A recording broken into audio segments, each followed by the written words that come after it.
Olá, meus amigos e amigas aqui do canal Turquia e eu. Sejam todos bem-vindos.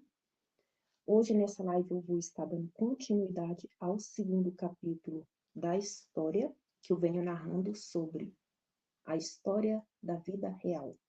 Ou seja, muitas pessoas me mandaram mensagem: mas afinal de contas, quem é você? Como que você foi parar na Turquia? Conta um pouco da tua história. Ah, como que a gente pode saber mais sobre você, né? Por isso eu decidi estar fazendo essa série, mas na verdade, como eu estou tendo um problema com a internet devido à velocidade dela para estar subindo os vídeos, ou seja, além de demorar praticamente um dia e meio para conseguir subir um vídeo de 30 a 40, 50 minutos, eu estou tendo problema também para estar gravando devido à capacidade do tablet, que é justamente por onde eu utilizo para estar fazendo essas lives e para estar gravando os vídeos para vocês. Então, o que eu decidi? Fiz uma enquete aqui no canal, perguntando se vocês achariam melhor, ao invés de estar subindo o vídeo, né, que eu pudesse estar compartilhando essa história através de lives. E a maioria das pessoas concordaram, então por isso que eu estou aqui. Bom, para quem não me conhece, meu nome é Cláudia. Vou aproveitar e fazer o merchandising aqui do canal. Se você ainda não é inscrito, aproveita esse momento para estar se inscrevendo. Sempre que você assistir um conteúdo aqui, não esquece de dar o seu like, isso me ajuda bastante aqui na questão do canal. Ativar os sininhos para todas as notificações, para quando eu estiver postando um vídeo ou um short, ou até mesmo ali na aba comunidade, que eu estou sempre postando alguma coisa, para que vocês sejam notificados pelo YouTube e para que vocês possam estar acompanhando aqui o que é publicado no canal. Não esquece de participar nos comentários, que isso é muito importante, o feedback, né? O que você tem achado dos conteúdos que eu tenho compartilhado aqui. E se você, de repente, nessa série aí de história, achar necessário compartilhar com alguém, eu agradeço. Sejam todos bem-vindos.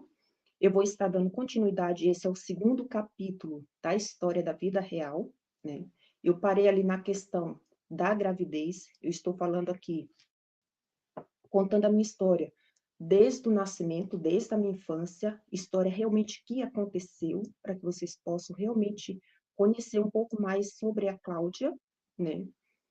Como para todo ser humano na face da Terra, tanto no Brasil quanto na Turquia ou em qualquer outra parte do mundo, a vida não é fácil, né? Família não é fácil, amigos também não são fáceis, mas é preciso ali uma certa educação, né, e respeito para que nós possamos conviver juntos em sociedade. E eu trouxe ali assuntos que eu considerava importante, né, relevante. Na verdade, Cláudia, você vai estar narrando toda a sua história? Não, porque senão não caberia aqui dentro da plataforma e eu acho que daria um belo de um livro extenso. Então, por isso que eu estou separando, na verdade, antes de estar trazendo o conteúdo para vocês, eu vou anotando, né? Eu estou praticamente escrevendo aqui um livro, onde eu anoto os pontos principais que eu considero principais. Qual é a finalidade de estar compartilhando com vocês gente, desculpa, porque eu estou nervosa. Quando é para a gente contar a nossa própria história, a gente começa a tremer na base, né? Mas, assim, qual é a finalidade de estar compartilhando esse tipo de conteúdo com vocês? É justamente para que vocês tirem como lição de vida. Como eu falei aqui no início, todos nós passamos por problemas, né? Nós temos aí vida de altos e baixos, não é fácil para ninguém, independente de qualquer lugar desse mundo que você está, não é fácil, nunca foi fácil, né? E eu acredito que às vezes a dificuldade da vida é justamente para a gente aprender a dar mais valor, né, para a vida. Então, por isso que as lutas vêm. E se tratando de lutas, o próprio Senhor Jesus falou que no mundo tereis aflições, mas tende bom ânimo, porque ele venceu, e se ele venceu, nós venceremos com ele. E é exatamente nesse ponto que eu quero estar transmitindo para vocês aqui, através desse conteúdo. São histórias que eu vou estar narrando aqui, que realmente aconteceu de fato, né? Eu convido até, se tem alguém aí que de repente se identifica com o tipo de conteúdo que eu estou trazendo, de repente você viveu uma história parecida, ou conhece alguém e de certa forma está ali tendo problema ou dificuldade para lidar com qualquer uma dessas situações que eu vou estar compartilhando aqui com vocês, eu gostaria que você compartilhasse, porque de alguma forma vai ajudar alguém aqui a estar enfrentando algum tipo de problema que de repente se identifica aqui. Então, vamos lá. Eu vou começar pelo fim do primeiro. Se você ainda não assistiu o primeiro conteúdo, tá lá a minha história desde a infância, né? Tá, dando continuidade aqui. Como que eu descobri a gravidez, né? Eu estou falando aqui da primeira gravidez da minha filha, da Natália, que inclusive é essa que está aí na capa do vídeo. Eu tinha para 18, 19 anos, né? E de repente apareceu uma febre muito alta, que não passava com nenhum medicamento, e simplesmente através dessa febre foi que a minha mãe chegou para mim e falou assim: Cláudia, é melhor você ir no médico para descobrir o porquê dessa febre, né? Porque febre não é normal, principalmente quando não passa com medicação nenhuma. Então, provavelmente alguma infecção que você está tendo no seu organismo, né? E precisa descobrir o que que é. Então, minha mãe chegou e falou assim: Cláudia, vai no hospital para descobrir o que que se trata dessa febre, se não é alguma infecção interna que você está. E fui. Na época, o pai da minha filha, né? Eu não vou estar citando o nome aqui, gente, para preservar a questão de identidade, né? Não preciso, eu acredito que não preciso. Mas o pai da minha filha, na época, fez questão de comparecer junto comigo, né? Porque, no fundo, ele já sabia que provavelmente eu estaria grávida, né?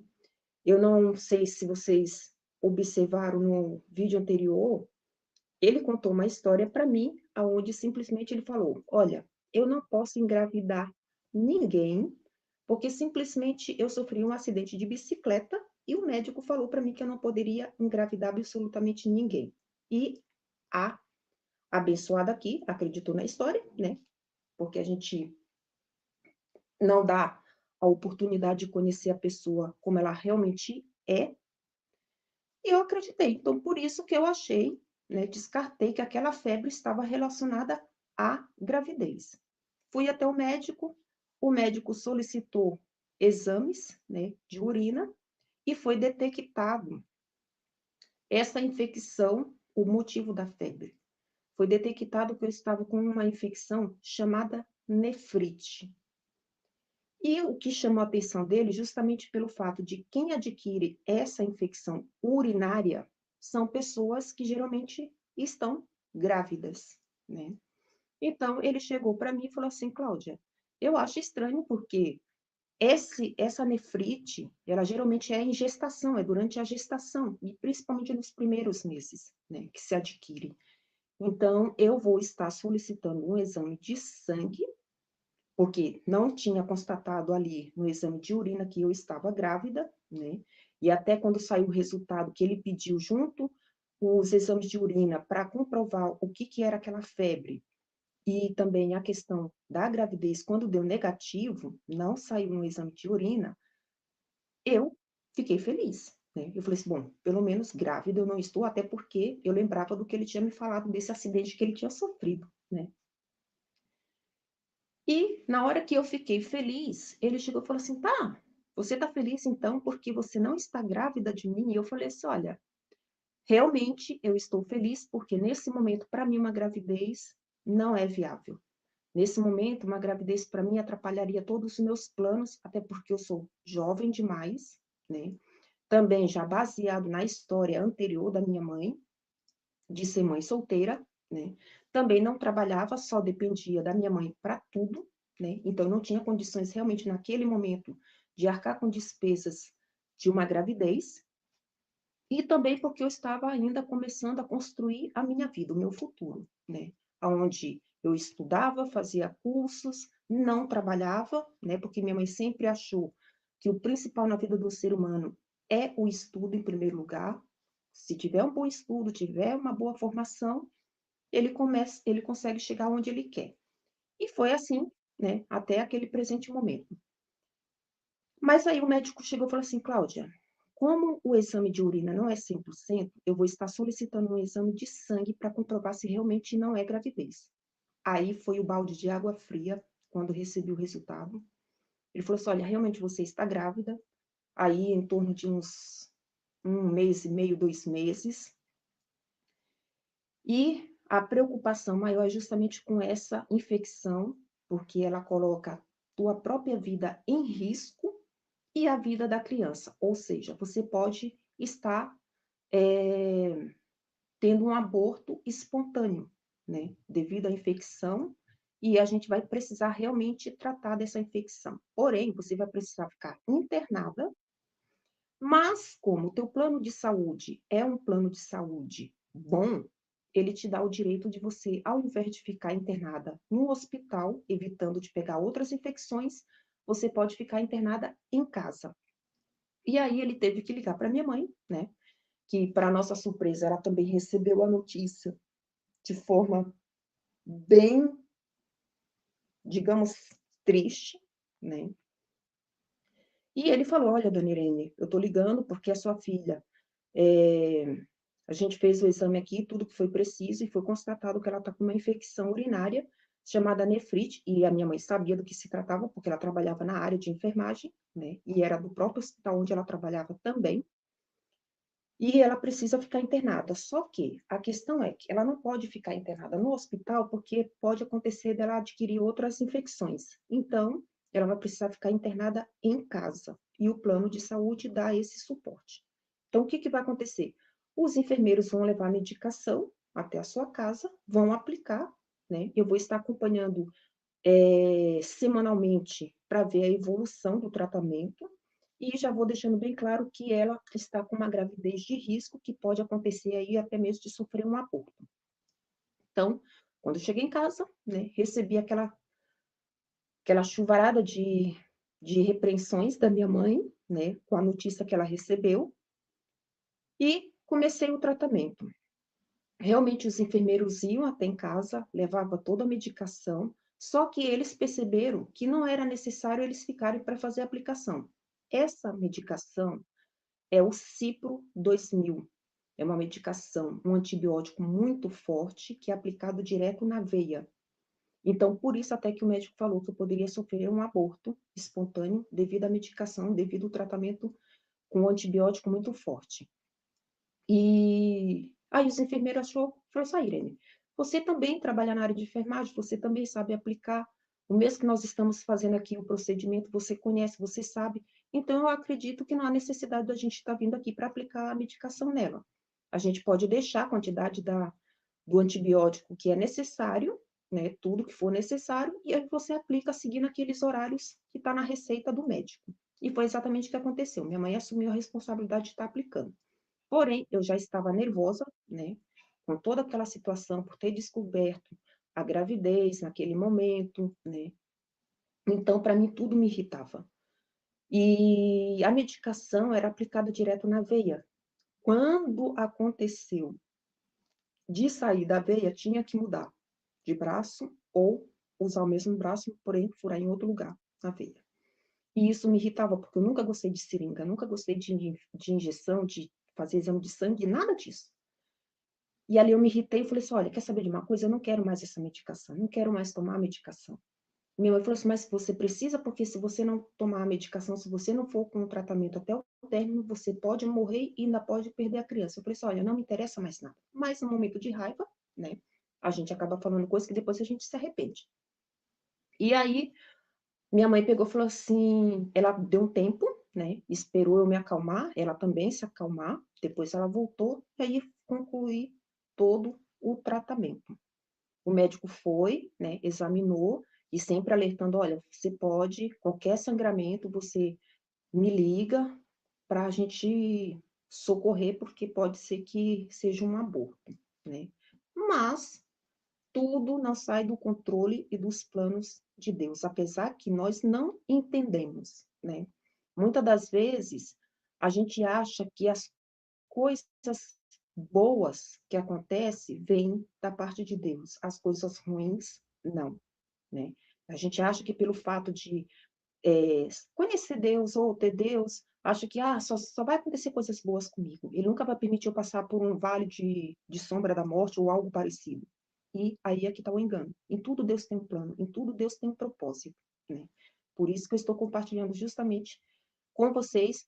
Quando chegar mais na frente, vocês vão entender que todo esse processo que eu passei teve um objetivo da parte de Deus, está tendo um objetivo da parte de Deus, porque a gente não simplesmente não para de enfrentar problemas, de passar por lutas, por aprovações, né? Mas em tudo, Deus está sempre presente, nos fortalecendo, nos capacitando, para que a gente tire essa lição de letra. As consequências da gravidez durante o ano letivo. Gente, se vocês tiverem, quem está aí acompanhando ao vivo, se tiver alguma pergunta para estar fazendo aqui, não seja tímido. Pode enviar que eu estarei respondendo, dentro do conteúdo que eu estou compartilhando. Tá, as consequências da gravidez durante o ano letivo. Como eu falei, eu estudava numa escola técnica de publicidade, na época era o ensino médio junto com o técnico, né? Eu estava já ali no terceiro ano de publicidade, já concluindo o ensino médio, junto com o técnico. E nos primeiros meses de gravidez é complicado, por quê? Porque existe a questão da sonolência. Na época eu estudava de manhã, das 7 da manhã até mais 11h45. Então, tudo para mim no início foi dificultoso, né? Eu comecei a desanimar da questão de dar continuidade, ou seja, eu estava desanimando praticamente de tudo. E essa era a parte principal de preocupação da minha mãe, que era justamente de novamente a história se repetir, né? Ou seja, parar com tudo, parar de projetar o futuro e, de repente, ser mãe solteira e ver toda aquela questão na mente dela e também na minha, né? Tá, nos primeiros meses, eu comecei a me afastar da escola. Por quê? Porque eu tinha vergonha do que eu tinha feito, eu tinha medo de repente, perder as amigas que eu tinha na época, as minhas melhores amigas dessa escola eram japonesas, filho de japonês, até porque a escola que a gente estudava, que fica ali no bairro da Liberdade, a FECAP, o Álvares Penteado, para quem conhece aí em São Paulo, a maioria eram estudantes filhos de japoneses, né? Então, eu tinha esse receio, eu tinha esse medo de repente, chegar ali e perder a amizade delas, porque eram as únicas amigas que eu tinha, né? Que eu estava começando a formar ali. E como eu comecei a faltar na escola, elas começaram a me visitar com mais frequência em casa, para saber o que estava acontecendo, né? Porque não era normal eu faltar tantos dias nas aulas. E estava até correndo o risco de simplesmente não concluir o curso. E quando ela chegava em casa, minha mãe falava assim: quer saber de uma novidade? A Cláudia está grávida. E eu, com vergonha, até porque eu já estava ali com uns 4, 5 meses mais ou menos, não aparecia barriga nenhuma, porque era muito magra. A barriga só foi aparecer mesmo com 6 meses de gestação. Aí foi que apareceu a barriguinha de grávida, mas até então não tinha resíduo nenhum que eu estava grávida. E minha mãe sempre falava: a Cláudia está grávida, tal. E eu com medo, eu falava assim, não, é mentira, é bobeira dela, tá brincando, né? E as minhas amigas falavam assim, é verdade, Cláudia. Eu falei assim, não, não. Então eu sempre desmentia. Só que tinha uma das amigas que era mais chegada, né? Que ela era descendente japonês com um italiano, a Raquel. E ali eu senti uma certa segurança, né, por ela ser mais próximo de mim, senti uma certa segurança de realmente estar compartilhando com ela aquele momento. E realmente foi uma pessoa assim que manteve sempre ali do meu lado, me apoiando, sempre quando eu precisava desabafar, estava sempre presente, né? A mãe dela também chegou aí em casa, é, depois que a Natália nasceu. Mas as outras eu continuei tentando me esquivar. Entrou a questão dos professores, né? Porque os professores estavam preocupados e eu, num dia de aula, eu decidi contar, né? Chegou uma professora, se eu não me engano, de geografia, chegou para mim e falou assim, Cláudia, afinal de contas, nós estamos preocupados com você, porque você está faltando na aula, e você corre o risco de não concluir o curso. O que está acontecendo com você? Você pode desabafar comigo? É algum problema que você está enfrentando, que nós podemos te ajudar? E eu, na hora, eu falei assim, não tenho mais com quem contar, eu vou ter que contar com ela. E falei toda a verdade para ela. Eu falei assim, não, professor, olha, infelizmente aconteceu um imprevisto na minha vida que não estava nos meus planos, né? Eu descobri recentemente que eu estou grávida, mas eu não gostaria de parar os meus estudos, não gostaria de jogar nada por água abaixo, né, em função de uma gravidez. Não era o que eu desejava, mas infelizmente aconteceu e eu não tenho como voltar atrás, né? Então, e eu também não quero perder o ano letivo, eu não quero perder de concluir o meu curso. Ela falou assim: não, pode deixar que eu vou conversar com os professores, com os diretores na secretaria, vou explicar a sua situação e a gente vai ver o que nós podemos fazer, né? E só que assim, não falta muito porque você pode ser reprovada por falta, né? Ali eu recebi esse apoio dela. Passando o tempo, durante esse curso técnico de publicidade, a gente precisava fazer um estágio, né? Já estava ali no final do curso, tinha a questão da apresentação, como era a área de publicidade, tinha que fazer a apresentação de produto, né? Que no final do término do curso, a gente tinha que reunir um grupo, né? Cada um formava um grupo, e ali a gente montava como se fosse uma agência de publicidade. E cada um tinha sua função, né? E tinha que apresentar esse trabalho no final, porém tinha que constar no currículo escolar o estágio. A gente tinha que conseguir um estágio na área, né? E foi quando ali eu morava na Brigadeiro Luiz Antônio, próximo ali do prédio da Petrobras, né? E tinha um casal que era dono de uma banca de jornal que ficava ali próximo de casa. E eles, eu sempre ia ali comprar revista para minha mãe, né? Minha mãe gostava de ler, sempre ia lá comprar revista, acabei fazendo amizade com eles e contando um pouco da minha história. E eles também conheciam exatamente o pai da criança, né? Então eles se comoveram mais ainda porque eles conheciam a pessoa, eles sabiam como que era o caráter daquela pessoa, a história daquela pessoa. E eu contando sobre a questão da escola, de estágio, ele falou assim, Cláudia, por que que você não vai ali na Petrobras e tenta um estágio ali? Eu falei assim, não, não, não, é muito difícil. Imagina eu, né, conseguir um estágio ali dentro de uma empresa desse porte. E realmente eu não fui. Aí ele falou assim, olha, tem o centro de estágio que dá o suporte mesmo para as escolas técnicas, né? E falou assim: tem uma conhecida ali, se você quiser, eu entro em contato com ela, você agenda um horário e vai conversar com ela, quem sabe se ela não consegue o estágio para você em alguma das empresas. Eu falei assim: tá bom. Marcou para mim, fui, conversei com ela conseguiu um estágio na área, numa editora moderna. É, só que aí é que entra a questão, as consequências negativas, né, de todo aquele processo que estava acontecendo nesse começo de gravidez. Grandes oportunidades que eu perdi, que talvez teria dado certo, hoje talvez eu estaria ingressando na área de publicidade, como também não, né? Quem sabe, só Deus. Mas perdi a minha primeira oportunidade de ingressar na área de publicidade nessa editora. Por quê? Quando ela entrou em contato com a editora falou que realmente tinha uma vaga de estágio, porém era no horário da manhã. E eu estudava de manhã. Então, simplesmente, eu tinha que fazer a troca de horário. E na escola que eu estudava, só tinha esse curso.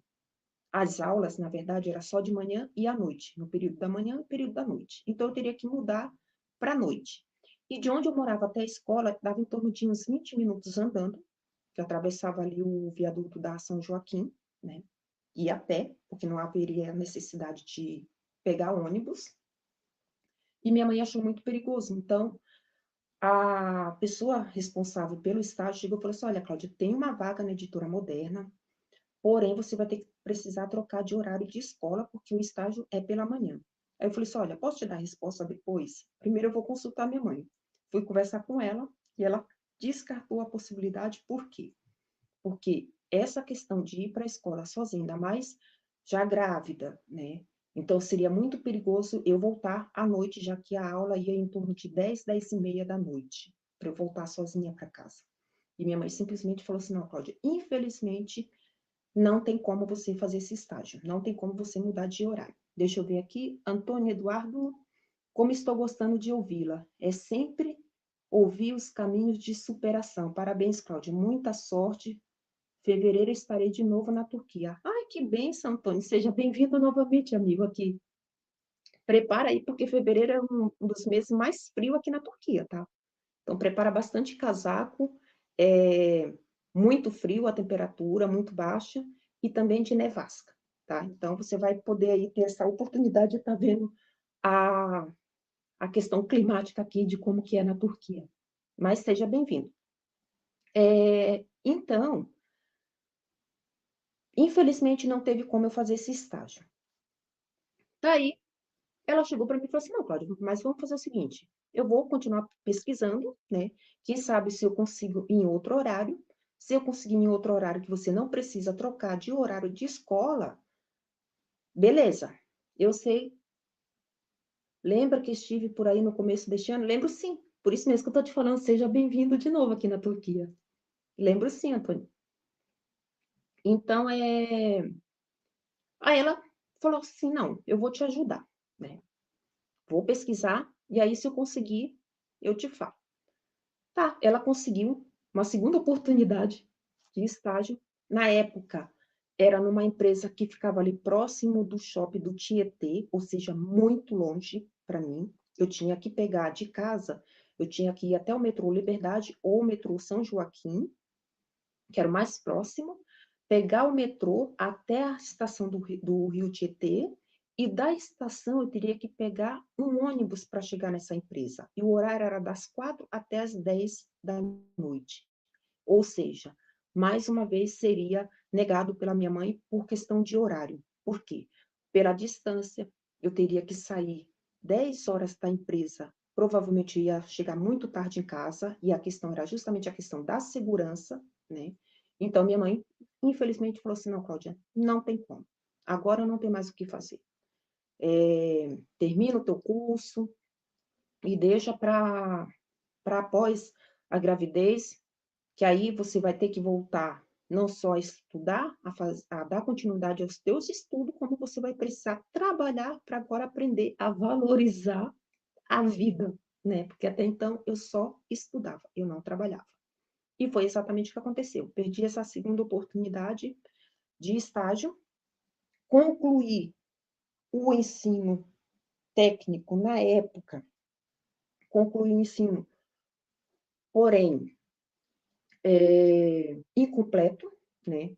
Porque assim, nessa escola, a gente, se ficava de dependência de 2 matérias, no máximo você podia ficar em dependência até 3, né? Passasse disso, você seria reprovada automaticamente. Então, eu fiquei em 2 matérias e era assim, não reprovava. Você passava para o próximo ano, porém, aquelas matérias que tinha ficado de dependência, você tinha que fazer elas à parte, né? Então, o que que eu fazia? De manhã eu ia para a escola, período normal, e à noite eu ia para fazer essas 2 matérias. Só que eu comecei a simplesmente também faltar nas aulas nas matérias de dependência, né?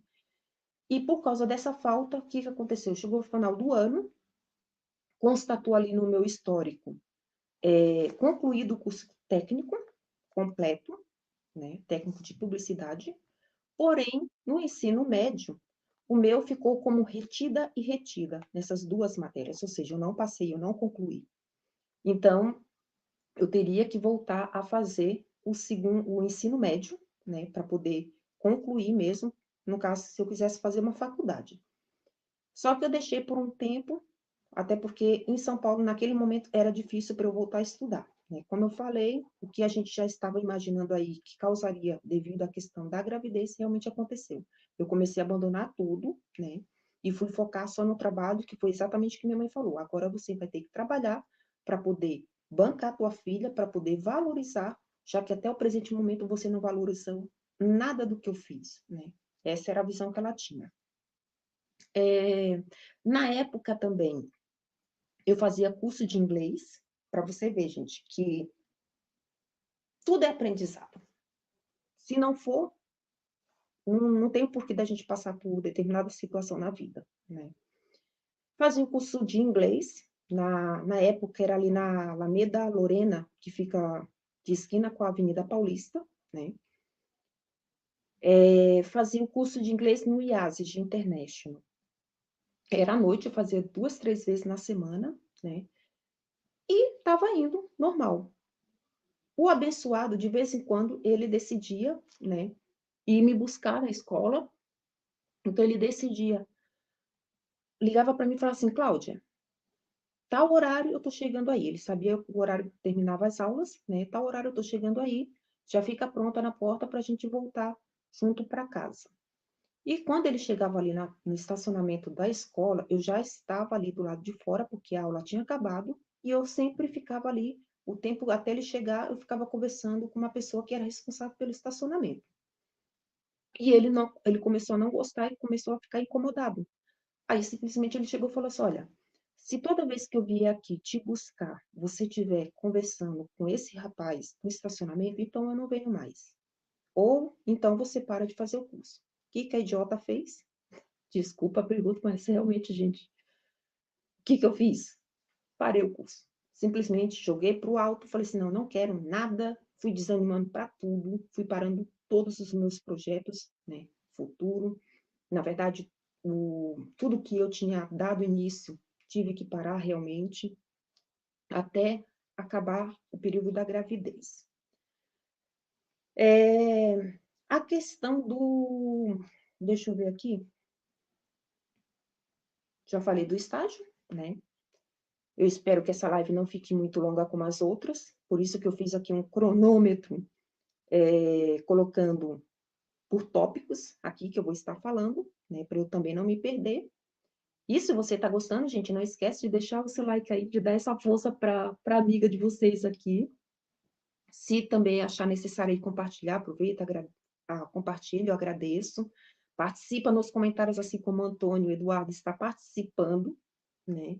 Envia aí se você, de repente, está se identificando com essa história, ou você conhece alguém, realmente, olha, é uma história assim, porque realmente tudo que a gente passa nessa vida, eu acredito assim, ó, tudo que a gente passa é permissão de Deus. E se Deus permite, é porque lá na frente, a tua história de vida de superação, né? Porque em tudo a gente tem que superar. A gente não tem que largar os pontos, entregar, ó, desanimei, não quero mais saber de viver, não quero mais nada. Não, a gente tem que superar. Então, quando Deus permite que a gente passe por essas provações para superar, é porque Ele quer que realmente lá na frente nós possamos ser um canal de bênção para abençoar outras vidas. Para que a gente possa compartilhar, de repente são pessoas que vão estar passando pelo mesmo problema que a gente passou e que a gente superou. Para que a gente realmente possa estar ajudando essa pessoa também. Falar assim, olha, eu também passei por isso, mas eu fiz assim, assim, assim, assim. Então, de certa forma, a gente vai poder estar ajudando essas pessoas. Eu acredito dessa forma. Aí tá, veio o processo do pré-natal, né? A minha mãe, ela me acompanhava sempre durante o pré-natal, né? Ela ia nas consultas médicas comigo. E quando foi a véspera ali da última consulta, o médico tirando a minha pressão, né? Ele conseguiu constatar que eu estava com pressão alta. Ele falou assim, olha, a Cláudia tem um quadro de pressão alta, né? De hipertensão, e isso daí pode trazer problemas para a gravidez. Se até a data do parto, né, que está previsto, ela não conseguir resolver esse problema, se a gente não conseguir resolver esse problema, simplesmente eu vou ter que fazer um parto cesáreo e não normal. E, na verdade, gente, eu abro um parênteses aqui, que esse realmente era o desejo do meu coração, de fazer um parto cesáreo. Por quê? Porque na época que eu era adolescente, minha mãe trabalhando no hospital, para eu não ficar sozinha, ela me levava para o hospital. E ali, umas amigas dela resolveram me vestir com toda aquela roupa de centro cirúrgico, né, de quem entra numa sala de cirurgia, e eu fui acompanhar 2 partos, um normal e um cesáreo. Eu confesso que naquele momento eu cheguei e falei assim: "Olha, o dia que eu engravidar, eu não vou querer parto normal, porque o que eu vi ali para mim foi o suficiente". E na verdade eu tinha até falado: "Eu não vou querer nem engravidar". Por quê? Porque o parto normal, a questão da dor, né, das contrações, e também a questão da cesárea, que é o pós-operatório, né, porque é uma cirurgia. Então, na verdade, eu não queria passar por nenhuma das situações, mas eu falei: "Se caso acontecer, que eu preferiria o parto cesáreo". E parece que Deus ouviu, porque exatamente quando chegou na última consulta, o médico chegou e falou assim: "Olha, Cláudia, infelizmente não tem como ser parto normal devido à tua pressão alta. Isso pode colocar em risco a tua vida e a vida da criança. Então, eu vou ter que marcar a cesárea". E foi marcado, a última consulta foi no dia 12 e ele marcou a cesárea para o dia 13. Então, ele chegou para mim e falou assim: "Olha, não faz nenhuma refeição, toma uma sopa leve até 1 hora da tarde e depois você fica completamente de jejum. Nem água você pode tomar". E a cesárea foi marcada por volta das 8 horas do dia seguinte, dia 13 de junho, foi o dia que a Natália nasceu. E fomos para o hospital. Na época, durante a gravidez, eu comecei a ficar desconfiada com relação à história da vida do pai da criança, né. Ele simplesmente começou a frequentar menos a nossa casa, até porque minha mãe tinha abraçado ele como um filho, praticamente, né. Quando ia no mercado, comprava mais coisa para ele do que praticamente para mim, porque gostava muito dele, mas até então não conhecia a verdadeira história dele, não sabia realmente quem ele era com relação à família, né. E a pessoa começou a se esquivar, e quando ele ia lá em casa, eu perguntava: "Tá, mas por que que você sumiu?", né. Ele: "Não, é porque eu estou trabalhando no Rio de Janeiro, é porque eu trabalho". Aí, gente, o que que eu comecei a descobrir dessa pessoa? Uma mentira atrás da outra, né. Simplesmente a vida da pessoa era uma verdadeira mentira.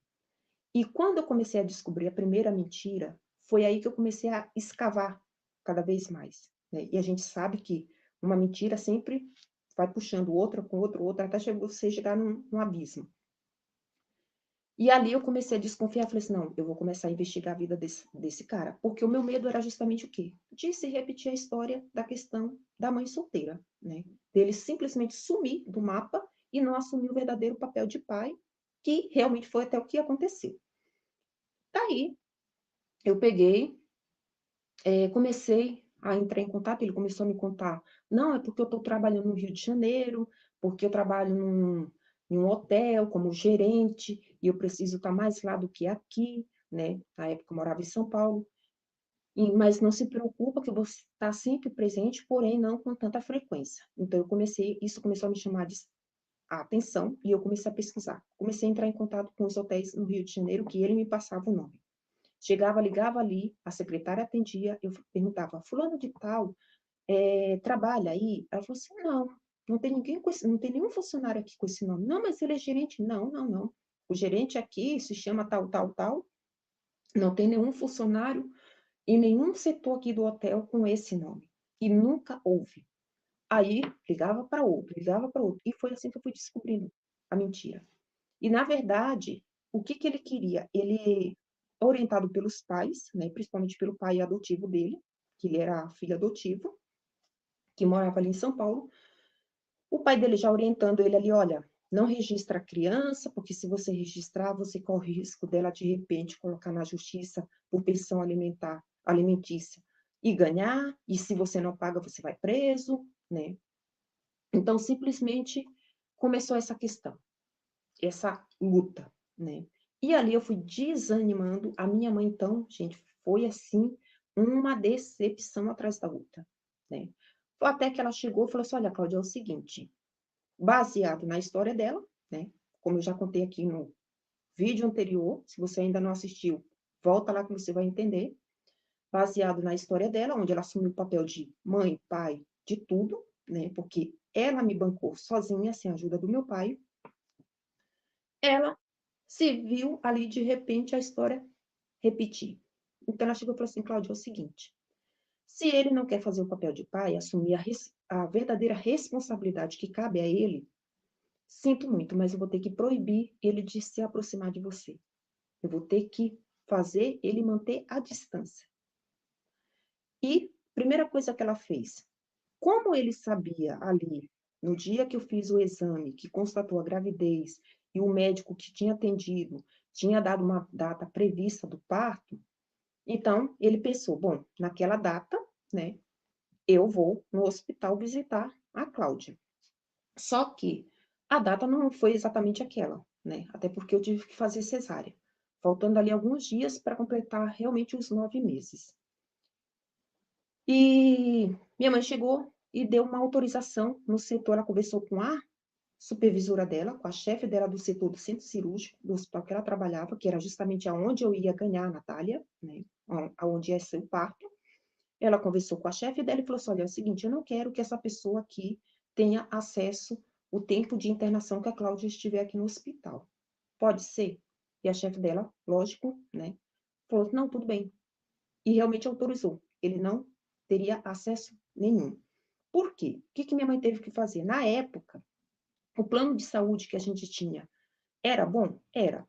Só que ela queria que eu ficasse num quarto, né, particular, no pós-operatório, aonde eu tivesse a minha privacidade. Por quê? Porque ela tinha feito todo o enxoval da criança, tinha feito aquelas lembrancinhas de maternidade, tinha feito o enfeite da porta, né, que você coloca ali no quarto para identificar que quem está ali internado é a mãe daquela criança, né, para os visitantes. Fez as lembrancinhas para entregar para as pessoas que estariam me visitando. Então, ela mudou o nosso plano e me deu o direito de ficar no quarto sozinha. Foi quem acompanhou o parto, foi ela, né? Porque o médico que fez o parto conhecia ela, era a colega ali de trabalho, né? Eles trabalhavam junto. Então, como tinha direito a um acompanhante, quem foi me acompanhar no parto foi a minha mãe. E ali a criança, quando nasceu, a Natália já tinha nascido assim, meio que desacordada, né? E o médico começou a fazer massagem nas costas dela, ela meia roxa, né? Assim, não tinha nascido aquela criança agitada, talvez pelo fato de ter sido antecipado o parto, né, cesáreo, ela ainda não estava preparada para aquele momento. Mas o médico fez, né, a massagem nas costas para poder ela despertar. Então, fui para o quarto, né? Na época, minha mãe proibiu também ele de ter acesso ao apartamento onde a gente morava. Por quê? Porque óbvio, quem pagava ali o salário dos porteiros eram os moradores, então eles tinham o direito de exigir qualquer coisa, né? E minha mãe simplesmente deu ordem, né? Pediu para eles que não deixasse o pai da criança subir no apartamento, até porque ela trabalhava em 2 hospitais, então provavelmente eu ficava sozinha em casa, e ela sabia que em um daqueles momentos, com certeza ele ia procurar me visitar quando ela não estivesse em casa, né? Então, por isso que ela proibiu. E realmente os porteiros não deixavam ele subir. Ele só chegava até a recepção do prédio e dali ele não entrava mais, nem no elevador.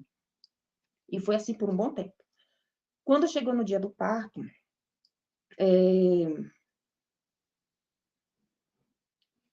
a cesárea a gente leva 3 dias para receber alta, né? Por causa da questão da dor, né? Porque é uma cirurgia, leva 3 dias para você receber alta, questão fisiológica.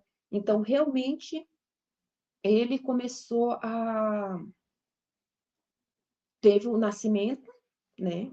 Fiquei ali no quarto, é, recebendo visita, recebendo amigas, as amigas da minha mãe, recebendo minhas amigas, né, que visitavam. E quando chegou no último dia da recuperação, onde eu já estava realmente pronta para deixar o hospital, a médica do berçário, que cuidava, que teve acompanhamento ali da Natália, desde o nascimento dela até o término, desceu, e nessa hora que ela desceu, Era no período da manhã, né, por volta de umas 9 horas da manhã. Minha mãe tinha ido em casa, porque minha mãe sempre ficou ali me acompanhando no hospital, para que eu não ficasse sozinha. E no dia da alta, ela falou assim: Cláudia, eu vou para casa, vou organizar tudo lá, limpar, para depois voltar e te buscar junto com a criança. Eu falei assim: tá bom. Aí foi justamente o momento que eu ia receber a alta, a médica desce e falou assim: olha, eu queria te falar a respeito de um problema que a gente sabe que você está de alta, né? Mas a gente detectou um problema na criança, e só que não é nada grave, mas ela vai precisar ter um acompanhamento cardiológico devido a esse problema aí, mas você não precisa se preocupar, não é nada que tipo, ai, vai levar ela a óbito, mas vai ter que ter um certo cuidado com ela até um período aí de tempo, que a única preocupação que nós tivemos é justamente pelo fato de quem nasce com esse problema é porque ele é criança prematura, e não é o caso dela, né? Ela nasceu de 9 meses, apesar de uma diferença de uma semana, mas num prazo de 9 meses. E a gente ficou preocupado justamente por quê? Porque já deu prazo ali de 40 semanas, né, de gravidez. Mas a gente vai estar indicando para vocês, os médicos, que vocês vão procurar para estar tendo esse acompanhamento com ela. Eu confesso que na época eu não sabia nada do que ela estava falando. Peguei o telefone para minha mãe, chorando, liguei para ela e falei assim: olha, vem para cá, porque a médica pediatra acabou de sair daqui e falou que a Natália nasceu com um problema no coração. Não entendo nada do que ela falou, não sei do que se trata, mas vem para cá, vai lá conversar com ela, que a senhora entende a língua que ela fala, né? E minha mãe largou tudo e foi, porque falou em coração, imagina, já pensa que vai morrer, né? E chegou lá, ela conversou com a médica explicou para ela tudo, e simplesmente minha mãe ficou mais aliviada. Mas ela falou assim: ó, Cláudia, não é nada assim grave, mas também não é uma coisa assim normal, né? Ela só vai ter que ter acompanhamento cardiológico no decorrer aí da infância dela, né? E tomar alguns outros cuidados. Beleza. O que que minha mãe fez? Mais gasto, né? Além de pagar tudo, é, tudo. Ela assumiu realmente o verdadeiro papel de pai. Então, por isso que eu também fiquei do lado dela com relação quando ela tomou a decisão de afastar o pai da criança. Porque, na minha visão, é assim: pai que faz filho por fazer, pega a criança lá, a mãe está se matando de trabalhar para poder dar um futuro melhor para o seu filho, né? De repente, são planos que foram por água abaixo, futuro que foi adiado, projetos que foram abandonados. E a pessoa simplesmente pega a criança bonitinha, bem alimentada, bem arrumada, e sai por aí exibindo: ah, ó, meu filho, minha filha. Não, isso para mim, no meu conceito, me desculpa, não é pai. Pai, além de presente, ele tem que ajudar financeiramente também. Ele tem que fazer realmente o papel de pai, né? E não foi o caso dele. Ele simplesmente desapareceu, não, não assumiu a responsabilidade dele, né? Até porque, como ele viu que minha mãe estava fazendo muito bem o papel que cabia a ele fazer, então, não, para que mexer no que está dando certo, né? Para que assumir essa responsabilidade? E ele foi cada vez mais se afastando. E minha mãe realmente, pulso firme ali, tipo, tá, não quer assumir o verdadeiro papel de pai, em todos os sentidos, então também não vai ter acesso à criança, não vai ter acesso nem a você e nem a criança. Ele vai até ele sentir na pele, né? E eu concordei também com ela, porque realmente não fazia sentido, né? E o que acontecia? Quando eu tinha que fazer esse acompanhamento com a Natália, no cardiologista, ia de táxi, né? Ia e voltava de táxi, ou seja, era gasto. Gasto com fralda, gasto com leite, gasto com tudo, né?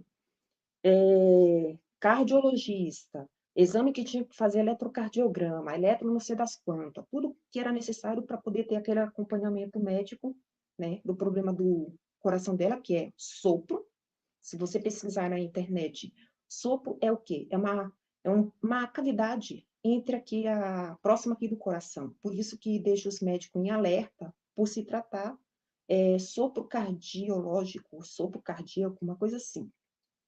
Que eu também, já na minha fase adulta, descobri que realmente eu também tinha isso, né. Ou seja, se eu não morrer, ela não morreria também. E ali a gente teve o acompanhamento com o cardiologista, né, aonde eu ia, né, e para mim era muito sofredor, porque, ela tinha que colocar um monte de aparelhinho, né, tinha que ficar fazendo exame de sangue, tinha que tomar medicação, então realmente foi um processo muito difícil. Mas teve todo o acompanhamento médico, deu tudo certo, tá hoje viva aí com seus 20 e poucos anos, né, que é exatamente essa da capa aí da live que eu coloquei. Só que a gente teve uma experiência que para mim, assim, não foi boa, né. Como eu falo, nada é fácil nessa vida. Durante o banho, né, o que que a gente fazia? Como ela tinha esse problema no coração, ela ficava roxa muito rápido. Então as mãozinhas dela ficava roxa, ela ficava gelada, né. E naquela época São Paulo era muito mais frio do que é hoje. Então o que que a gente fazia? Sempre dava banho nela dentro do quarto. Eu fechava todas as cavidades que pudesse entrar corrente de ar fria, né. A banheira dela era daquelas que tinha um suporte, ou seja, não ficava direto no chão, né, ficava a uma certa altura, depois ele se transformava num trocador, mas eu fechava tudo. E um dia ali, ela gostando da água, minha mãe deixou o banho passar um pouco do tempo que era estimado, né, por causa da questão da água morna, que ia se esfriando. De repente, essa criança simplesmente é como se ela tivesse, assim, relaxado demais, né, ela tivesse desmaiado. E estava roxa. E começou a tipo, não correspondia mais ao banho, né. E a gente achou eu naquele momento, gente, eu confesso que eu achei que ela estava morta, a minha mãe também, né. Pela questão dela estar roxa, o corpo inteiro, e assim, tipo, como se tivesse realmente relaxado, tivesse desmaiado ali, né, a gente não entende até hoje, né, eu não entendo. E minha mãe pegou, tirou ela rápido do banho, colocou um monte de coberta, né, para aquecer o corpo, foi que ela voltou.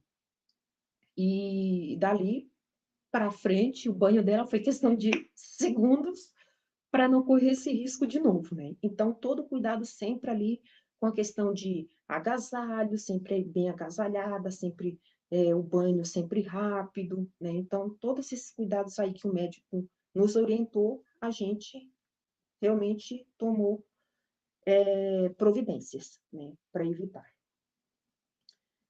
Eh,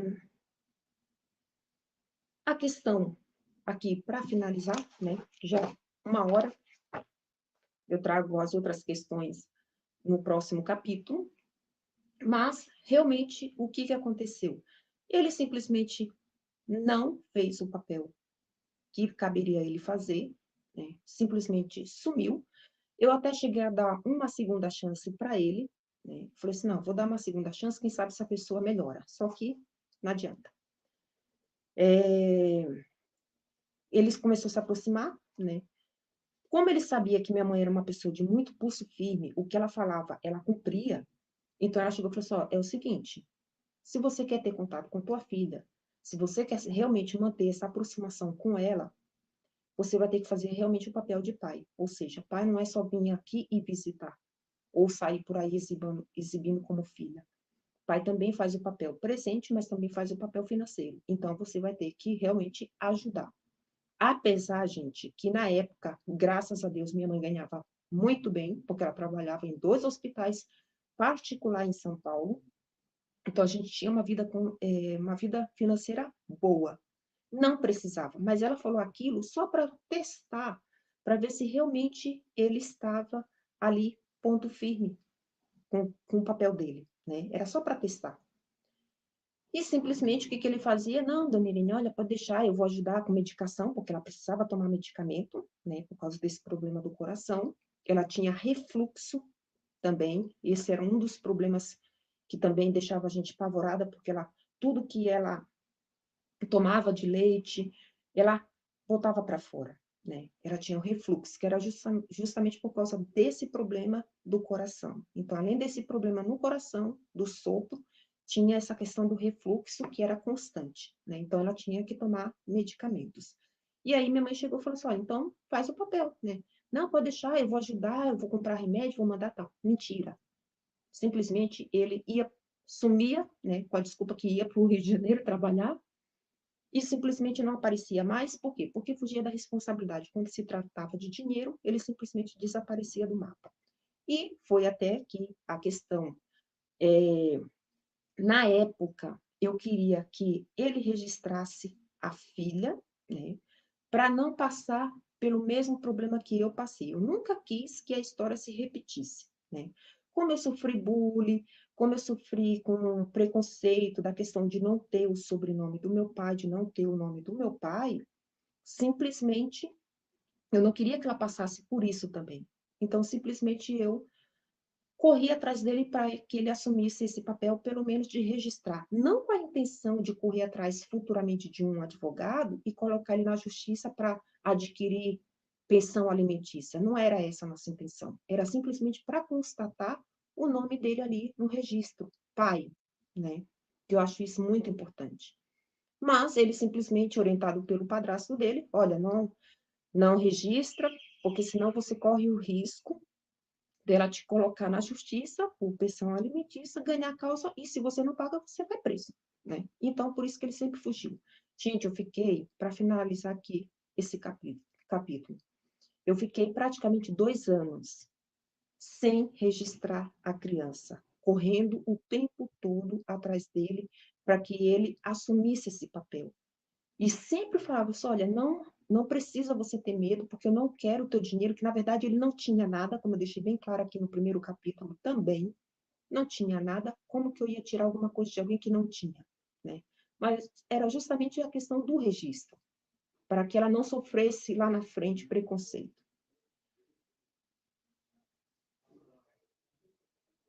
E aí, simplesmente, o que que eu fiz? Eu peguei, né, esperei esse período aí de 2 anos, para registrar, né? Quando você sai da maternidade, você sai com aquele papel para registro, e por causa desse esquivo dele, né?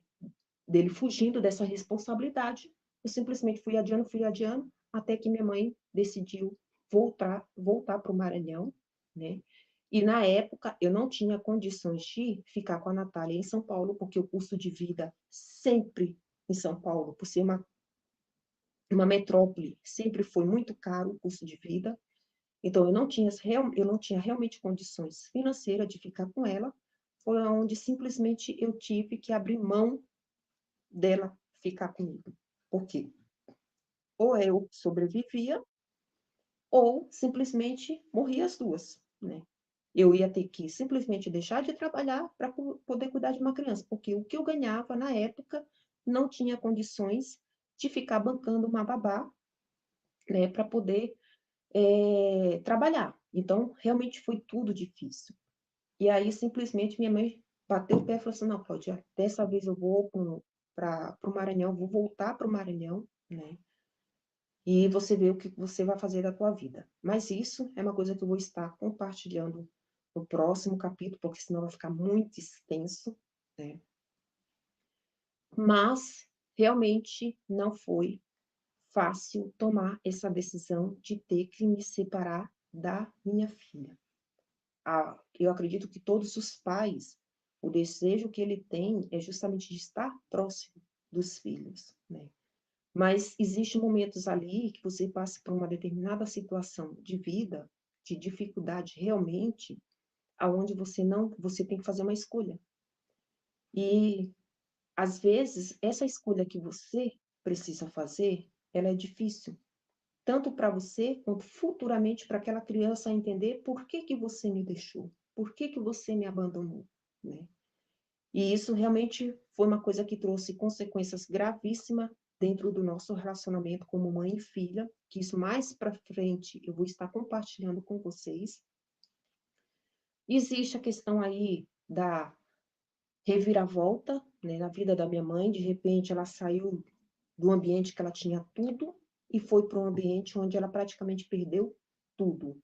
Por quê? Porque na época minha mãe não conhecia Deus como ela conhece hoje, onde a gente tem que sempre buscar a direção de Deus para tomar determinadas decisões.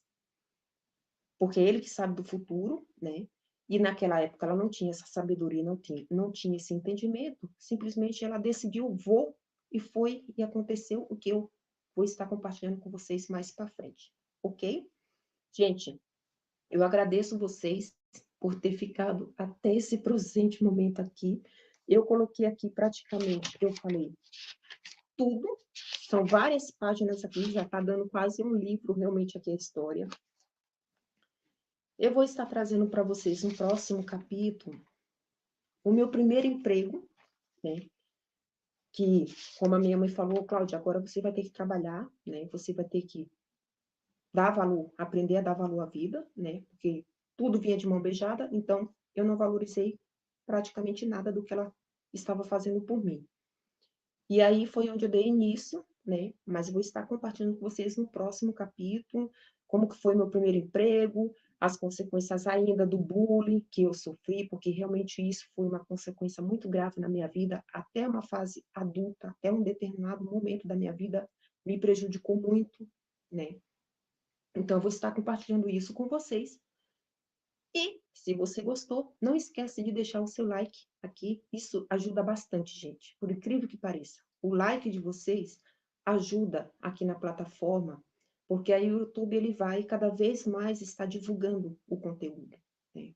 E se você, de repente, caiu aqui e ainda não é inscrito no canal, e se identificou com esse tipo de conteúdo, aproveita esse momento e se inscreva.